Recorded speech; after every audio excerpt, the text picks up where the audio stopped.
जय हिंद साथियों, आज मैं आपको एक कहानी सुनाना चाहता हूँ।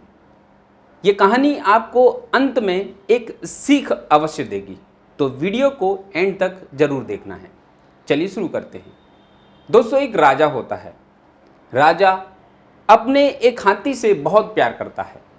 ये हाथी न सिर्फ उसका प्रिय है, बल्कि वो हाथी बहुत ही शक्तिशाली और बलवान भी है। इस हाथी की मदद से राजा ने अपने साम्राज्य का विस्तार भी किया है। अब ऐसा हाथी जो अपने राजा को भी प्यार करता है, राजा अपने हाथी को भी बहुत प्यार करता है। ये सिलसिला कई वर्षों तक चलता रहा। धीरे धीरे हाथी अपने बुढ़ापे में प्रवेश करता है, यानी कि उसकी शारीरिक क्षमताएं थोड़ी कम होने लगती हैं। अब राजा को ऐसा लगता है कि इस हाथी को जंगल में छोड़ देना चाहिए, क्योंकि वहाँ पर ही उसका एक असली जीवन है जो प्रकृति के नज़दीक है और जहाँ पर वो अपना बाकी का जो जीवन है उसे व्यतीत करना चाहता है, या हमें उसको वहाँ छोड़ देना चाहिए। सभी मंत्रीगणों की बैठक हुई। निष्कर्ष निकला कि हमें इस हाथी को अब सेवा मुक्त कर जंगल में छोड़ देना चाहिए, जंगल में ससम्मान उसको छोड़ के आए।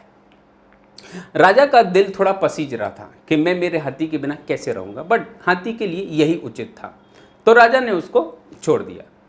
अब वो हाथी जंगल में विचरण करता रहता, खाता पीता, अपनी व्यवस्था जो है वो स्वयं करता। एक दिन वो दलदल में फंस गया। जब वो दलदल में फंसा, उसने बाहर निकलने की बहुत कोशिश करी, लेकिन वो हाथी नहीं निकल पाया। अब राजा को पता चला कि उसका प्रिय हाथी एक दलदल में फंस गया है, तो राजा वहां पहुंचा। काफी रस्सियां, जंजीरें फेंकी गईं, उनको और हाथी को बांधकर बाहर निकालने की कोशिश की गई, लेकिन हाथी बहुत बड़ा था। लेकिन हाथी को निकालने में राजा सफल नहीं हो सका। तो मंत्रीगण की बैठक हुई। एक बार फिर एक मंत्री बोलता है कि मुझे अवसर दिया जाए, मैं हाथी को निकाल सकता हूं। राजा ने कहा, बिल्कुल प्रयास कीजिए, मुझे मेरा हाथी बाहर चाहिए। अब उस मंत्री ने हाथी को निकालने के लिए न तो कोई रस्सी फेंकी, ना ही जंजीर फेंकी, और ना ही उसको कोई प्रवचन सुनाया कि आप अपनी शक्ति को जागृत करें, ऐसा कुछ। बस मंत्री ने क्या किया, एक युद्ध का माहौल तैयार किया।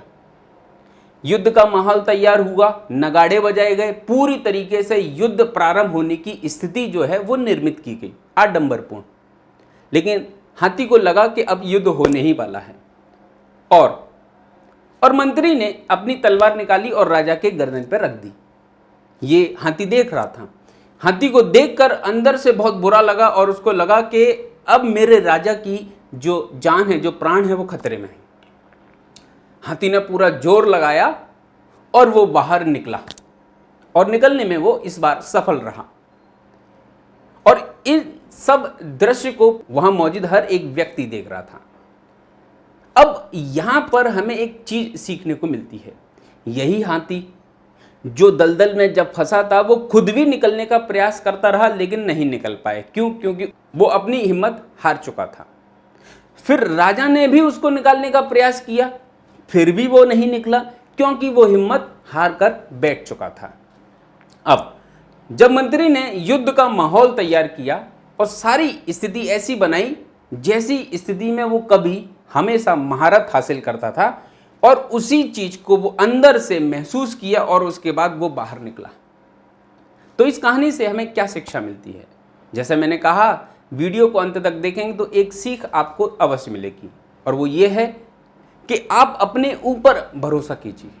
आप अपनी समस्याओं को खुद समाधान कर सकते हैं, ऐसा आपको अपने ऊपर विश्वास रखना है। यदि आप अपने ऊपर विश्वास रखते हैं तो आप अपनी सभी समस्याओं का समाधान खुद भी खोज सकते हैं। लेकिन यदि आप हार कर बैठ जाते हैं तो दूसरे के द्वारा की गई आपके लिए मदद भी आपकी समस्याओं का समाधान नहीं कर पाएगी। क्यों नहीं कर पाएगी? क्योंकि आप हार कर बैठ चुके हैं। आपको हार कर नहीं बैठना है और अपनी समस्याओं का समाधान खुद खोजना है।